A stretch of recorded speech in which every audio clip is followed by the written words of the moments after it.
అందరికీ praise lord. ఈరోజు దేవుని వాక్యము 2 కొరింథీయులకు రాసిన పత్రిక 11వ అధ్యాయం 3వ వచనం.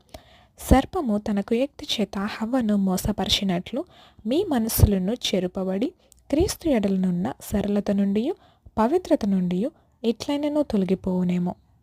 ఆదికాండం 3వ అధ్యాయం మనం పరిశీలించినట్లయితే సర్పము హవ్వని కుయుక్తి చేత మోసపరిచింది.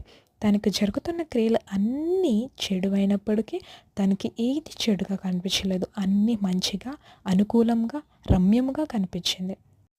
ఈ లోకంలో కూడా మనకి అన్నీ మంచి, మనం మంచిగానే వెళ్తున్నాం అని మనకు కనిపిస్తుంది. కానీ హవ్వ ఏ విధంగా అయితే ఏదైనా తోటను దేవుని ఆత్మను, దేవుని సహవాసంను కోల్పోయింది, అదేవిధంగా మనం కూడా దేవుని యొక్క పవిత్రత నుండి, దేవుని యొక్క సరళత నుండి తప్పిపోదుమేమో. కాబట్టి మనల్ని మనమే జాగ్రత్తగా పరిశీలించుకొని దేవుని మార్గంలో నడుద్దాం. Praise the lord.